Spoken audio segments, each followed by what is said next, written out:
We haven't seen such fights on the football field in a long time. Kudus took down 3 Tottenham players. Zidane as the new Manchester United coach, a fairy tale or reality? Lionel Messi performed a true football miracle and helped Inter Miami set a historic record.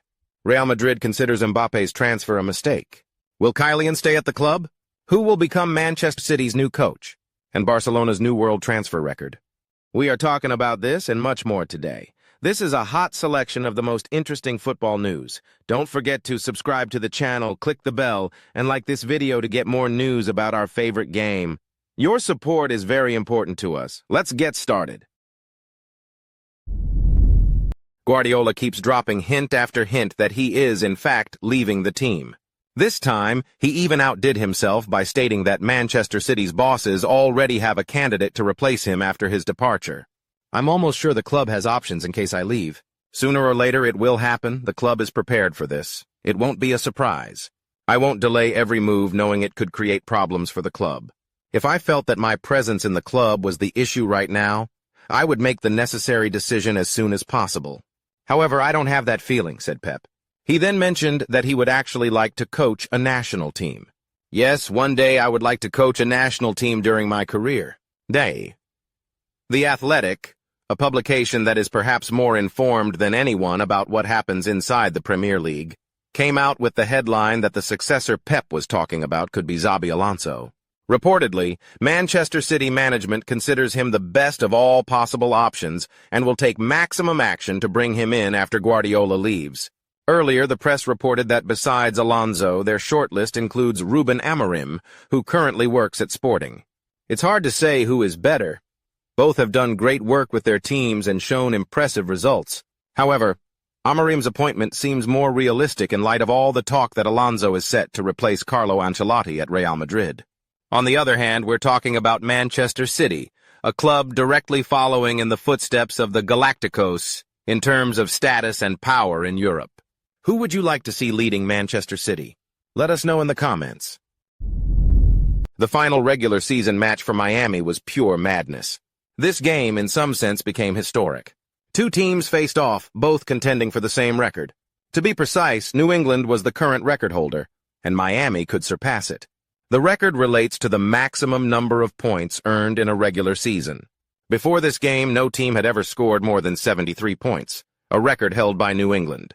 But if Miami won, they could set a new record, beating New England's achievement by just 1 point. There was a lot of hype surrounding this storyline before the match. Even Miami's head coach said his team was determined to break the record. However, the start of the game was disastrous. Miami conceded 2 goals, one of which was due to a terrible goalkeeper error. It seemed like the record would stay with its previous holders. But hope was revived by Luis Suarez, who equalized before halftime. Then the coach brought Messi onto the field, and that's when the magic happened.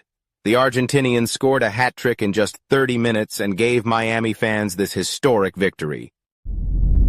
Barcelona president Joan Laporta confirmed that the club could have made a huge amount of money this summer by selling Lamine Yamal to PSG.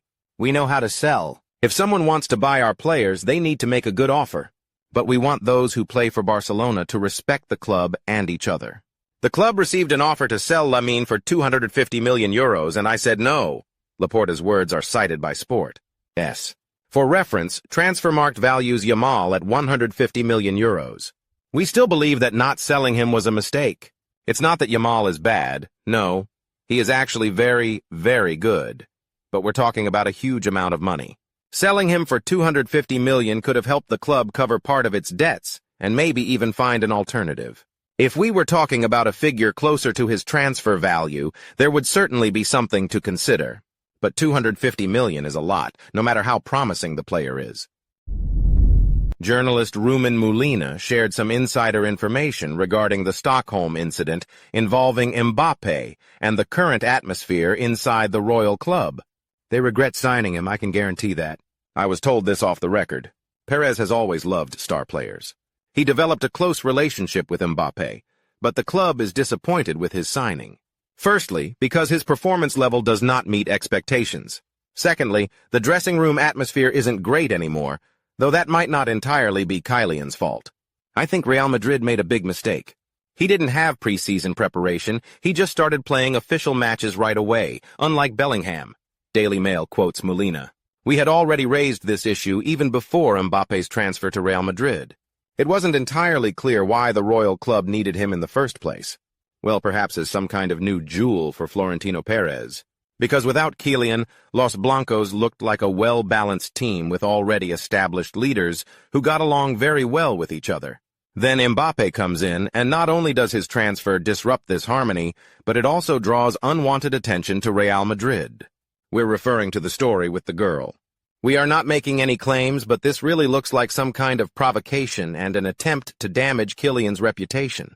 At least for now, that's how it looks. But the fact remains that Mbappe's transfer to Real Madrid has brought no benefit so far.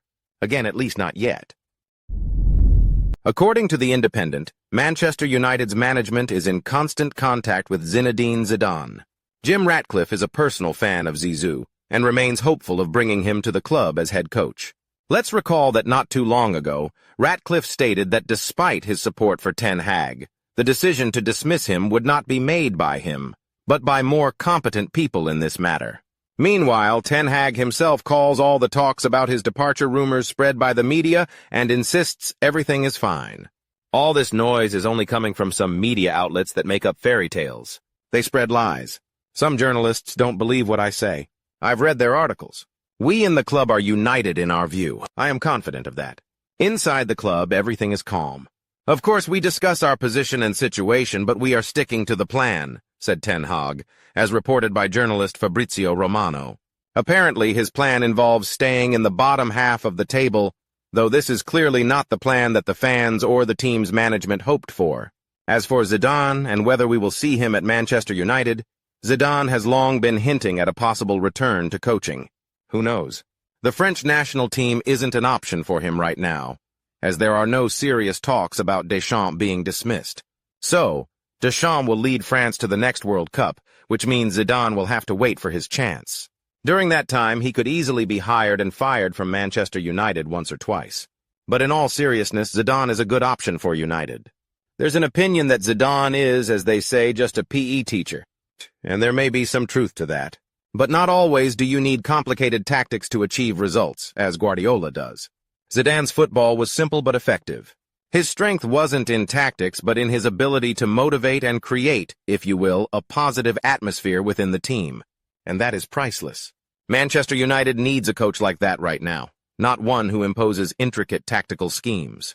Yes, it must be admitted that big stars are not exactly flocking to Manchester United these days, no matter how big the salaries they're offered. United tends to sign players of a lower caliber or promising prospects, showering them with gold, but there are no real stars on the team. Problems exist, stars don't, that's how it is, and Zidane's appointment could help with that. He's a big figure, an authority for many players, and there are quite a few who would love to play under his leadership. Ten Hag doesn't inspire that same desire in many, except for perhaps the players from that Ajax squad he once managed. So, to repeat, Zidane is a great solution for the Red Devils right now. The question is whether the management can secure him, as Zidane is known to bide his time.